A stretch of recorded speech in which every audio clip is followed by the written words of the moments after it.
P block elements, जहां पर हम ग्रुप 13, ग्रुप 14, 15, 16, 17, 18 के बारे में सीखेंगे। आज के लेक्चर में हम ग्रुप 13 को स्टार्ट करने जा रहे हैं, जिसे हम बोरॉन फैमिली भी बोलते हैं। ये क्लास 11th का टॉपिक है, क्लास 11th का चैप्टर है, बहुत इंटरेस्टिंग चैप्टर है। बच्चों, मैं आपको एक चीज बताना चाहती हूं कि अगर आप ग्रुप 1, ग्रुप 2, उसके बाद 13, 14, 15, 16 पढ़ते हैं, तभी आप चीजों को अच्छे से रिलेट कर पाते हैं, क्योंकि बहुत सारी ऐसी चीजें होती है जो हम ग्रुप 13 में सीखते हैं, फिर हम वही सेम चीज ग्रुप 14 और 15 में भी सीखते हैं। तो हमें इस बात का भी ध्यान रखना है कि ये सारे चैप्टर्स एक दूसरे के साथ इंटर रिलेटेड है। इनऑर्गेनिक हो या ऑर्गेनिक, ये चीज मैं हमेशा कहती हूं कि सारे टॉपिक्स एक दूसरे के साथ बहुत ही कनेक्टेड होते हैं और हमें इन सभी टॉपिक को अच्छे से समझना और उनके बीच में जो कनेक्शन होता है उन सभी कनेक्शंस को समझना बहुत जरूरी है। जैसे कि हम ग्रुप 13 में जब हम ऑक्सीडेशन स्टेट पढ़ेंगे तो हम उस सेम चीज को हम ग्रुप 14 और 15 में भी पढ़ेंगे। इसलिए इस बात को ध्यान रखिए कि अभी ही सीखने में बहुत ज्यादा चीजें हम अच्छे से समझ पाते हैं, क्योंकि ये इनिशियल स्टेज है। क्लास 12th में आपके पास बहुत कम समय होता है, इसलिए अभी ही बहुत अच्छे से सीखना है। तो चलिए स्टार्ट करते हैं आज अपना ग्रुप 13 यानी बोरॉन फैमिली। तो यहां पर कौन कौन से एलिमेंट्स यानी तत्व पाए जाते हैं, तो देखते हैं ग्रुप 13 में कौन कौन से तत्व आते हैं। ग्रुप 13 में हम बात करते हैं बोरॉन, एल्यूमिनियम, गैलियम, इंडियम और थैलियम की। ये सारे तत्व हमें ग्रुप 13 में मिलते हैं। यहां पर हम देखते हैं कि यहां पर मैंने इनका एटॉमिक नंबर लिखा है। जैसा कि हम जानते हैं बोरॉन का एटॉमिक नंबर 5 यानी परमाणु क्रमांक 5 होता है। एल्यूमिनियम का परमाणु क्रमांक 13, गैलियम का 31, इंडियम का 49 और थैलियम का यहाँ 81 होता है। बच्चों, आपको सारे परमाणु क्रमांक याद करने की जरूरत नहीं है, बस आपको ये पता होना चाहिए कि बोरॉन, एल्यूमिनियम और गैलियम का परमाणु क्रमांक क्या होता है। तो यहां पर अब हम बात करेंगे इलेक्ट्रॉनिक विन्यास की, कि इनका इलेक्ट्रॉनिक विन्यास क्या होता है। तो देखिए, बोरॉन जिसका परमाणु क्रमांक 5 है, वहां पर इसका इलेक्ट्रॉनिक विन्यास होगा 1s2, 2s2, 2p1।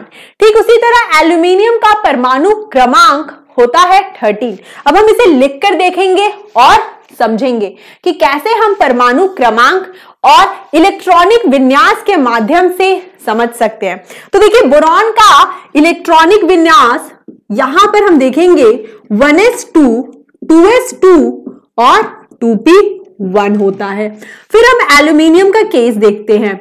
एल्यूमिनियम में हम जानते हैं कि इसका परमाणु क्रमांक 13 और यहां पर इसका इलेक्ट्रॉनिक विन्यास 1s2, 2s2, 2p6, फिर आएगा आपके पास 3s2 और फिर आएगा 3p1। तो यहां पर हमने देखा इनका परमाणु क्रमांक। अब हम इनके परमाणु क्रमांक में जो संयोजकता कोश होता है, यानी जो लास्ट वाला कोश होता है, वहां पर कितने इलेक्ट्रॉन है। तो देखिए, यहां पर 2s2, 2p1 और यहां पे 3s2, 3p1। तो जो इनका जनरल इलेक्ट्रॉनिक विन्यास है, इस बात को याद रखिए, एग्जाम में कैसे भी प्रश्न पूछे जाते हैं। तो इसका इलेक्ट्रॉनिक विन्यास क्या होगा, इसका जनरल इलेक्ट्रॉनिक कॉन्फ़िगरेशन या इलेक्ट्रॉनिक विन्यास होगा NH2 NP1। तो ये तो बहुत इजी चीज है जो अभी हमने समझी। तो इलेक्ट्रॉनिक कॉन्फ़िगरेशन ये होगा। यहां पर अब बात करेंगे परमाणु त्रिज्या की। परमाणु त्रिज्या, जैसा कि हम जानते हैं, जब हम वर्ग में ऊपर से नीचे की ओर आते हैं तो परमाणु त्रिज्या यानी उसका आकार बढ़ता है। तो देखिए, यहां पर हम क्या देखते हैं कि ग्रुप 13 में जो एलिमेंट्स होते हैं, बोरॉन, एल्यूमिनियम, फिर आता है हमारा गैलियम, इंडियम, फिर आता है थैलियम। तो हम जानते हैं कि जब हम डाउन द ग्रुप आते हैं, यानी वर्ग में ऊपर से नीचे की ओर आते हैं, तो परमाणु त्रिज्या का आकार बड़ा होना चाहिए। यहां पर हम देखते हैं कि परमाणु त्रिज्या यहां पर हम क्या एक्सपेक्ट करते हैं कि थैलियम का साइज, मतलब यहां पे बोरॉन, एल्यूमिनियम, गैलियम और फिर हम देखते हैं इंडियम और थैलियम। ये हम एक्सपेक्ट करते हैं कि परमाणु त्रिज्या का ऑर्डर होना चाहिए, लेकिन बच्चों यहां पर हम देखते हैं कि ये ऑर्डर फॉलो नहीं किया जाता। इसका रीजन क्या है उसे समझेंगे, लेकिन जो एक्चुअल ऑर्डर हमें मिला है यहां पे हम देखते हैं कि गैलियम का साइज छोटा होता है एल्यूमिनियम से। क्या रीजन है इसका? इसे देखते हैं। तो देखिए स्लाइड में आप देख सकते हैं कि परमाणु त्रिज्या में जो हमारा एक्सपेक्टेड ऑर्डर था वो गलत हो जाता है और हमें एक्चुअल ऑर्डर ये मिलता है, जहां पर हम देखते हैं कि एल्यूमिनियम का आकार गैलियम की तुलना में बड़ा है। यहां पर देखिए जो गैलियम की त्रिज्या परमाणु आकार बताया गया है, परमाणु त्रिज्या बताई गई है वो 135 पिकोमीटर और एल्यूमिनियम की 143 बताई गई है। तो यहां हम उसे लिख देते हैं 135 पिकोमीटर और यहां पर ये है 143 पिकोमीटर। ये चीज यहां पर मेंशन की गई है। क्यों होता है इसे भी समझना बहुत जरूरी है। तो देखिए यहां पर हम क्या देखते हैं कि गैलियम की परमाणु त्रिज्या एल्यूमिनियम की परमाणु त्रिज्या से कम है। जैसा कि हमने देखा कि यहां पर जो ऑर्डर है वो चेंज हो जाता है, गैलियम ऊपर चला जाता है और एल्यूमिनियम नीचे आ जाता है। यहां पर ये क्यों हुआ? गैलियम में उपस्थित 10 इलेक्ट्रॉन बढ़े हुए नाभिकीय आवेश की तुलना में बाह्य इलेक्ट्रॉन पर दुर्बल परिरक्षण प्रभाव डालते हैं। क्या है इसका मतलब? देखिए जब हम बोरॉन, एल्यूमिनियम और गैलियम में देखेंगे, जब आप गैलियम का इलेक्ट्रॉनिक विन्यास लिखेंगे तो वहां पर 3D में इलेक्ट्रॉन्स आएंगे, वहां पर 3D में टोटल 10 इलेक्ट्रॉन आएंगे।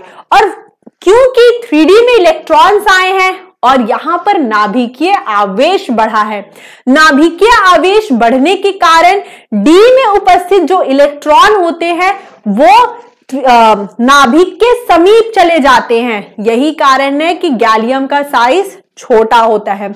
इसे और अच्छे से हम समझते हैं बच्चों। यहां पे देखिए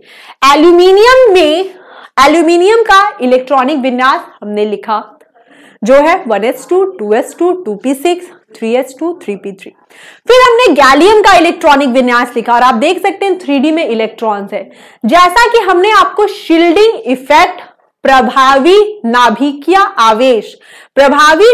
आवेश जो 3rd चैप्टर है एनसीईआरटी का पीरियोडिक प्रॉपर्टीज, वहां पर हमने देखा था कि जो डी कक्षक होते हैं, डी कक्षक में अगर इलेक्ट्रॉन उपस्थित है तो डी कक्षक के जो इलेक्ट्रॉन है वहां वो नाभिक के समीप चले जाते हैं, क्योंकि नाभिक वहां डी कक्षक की आकृति ऐसी होती है कि वो अपने इलेक्ट्रॉन को शील्ड नहीं कर पाता। यही कारण है कि गैलियम का साइज यहां छोटा हो जाता है। इस चीज को हम और अच्छे से समझते हैं। आइए देखते हैं। तो आइए बच्चों समझते हैं कि क्यों गैलियम का आकार छोटा होता है। देखिए हमने यहां पर गैलियम का इलेक्ट्रॉनिक विन्यास देखा। यहां पर डी कक्षक में 10 इलेक्ट्रॉन उपस्थित है और जैसा कि हम जानते हैं डी कक्षक की आकृति कुछ इस प्रकार होती है और अगर इसमें इलेक्ट्रॉन उपस्थित होता है तो यह नाभिक उस इलेक्ट्रॉन को अपनी ओर बहुत जल्दी आकर्षित कर लेता है, क्योंकि इसकी आकृति बहुत ही डिफ्यूज होती है। तो इनका आकार क्या होता है, यह बहुत इसके समीप चला जाता है, बहुत समीप आ जाता है, क्यों समीप आ जाता है? क्योंकि जो डी कक्षक होते हैं वो आकृति में ऐसे होते हैं कि वो नाभिक आवेश को रोक नहीं पाते और इलेक्ट्रॉन जो उपस्थित होते हैं डी कक्षक में वो नाभिक के पास चले जाते हैं, जिसके कारण ये दूरी घट जाती है, डिस्टेंस कम हो जाता है। यही कारण है कि गैलियम का आकार छोटा हो जाता है और एल्यूमिनियम का आकार बड़ा हो जाता है। यही रीजन है। तो आइए देखते हैं कैसे इसे और अच्छे से समझ सकते हैं। यहां देखिए, यहां पर हमने गैलियम कक्षक को ड्रॉ किया है। गैलियम में आप देख सकते हैं जो 3D कक्षक में जो इलेक्ट्रॉन्स हैं वो आकृति ऐसी होती है और नाभिक उसे अपनी ओर आकर्षित कर लेता है बहुत आसानी से। वहां पे 1s कक्षक, 2s कक्षक, 2p कक्षक रोकने की कोशिश करते हैं, लेकिन फिर भी डी कक्षक की आकृति ऐसी होती है कि वो डिस्टेंस कम हो जाता है और गैलियम का आकार एल्यूमिनियम की तुलना में छोटा मिलता है। तो ये एक एक्सेप्शन भी है और ये बहुत इंपॉर्टेंट है क्योंकि ये एग्जाम्स में पूछे जाते हैं। तो आइए देखते हैं आगे ऑक्सीडेशन संख्या क्या होती है।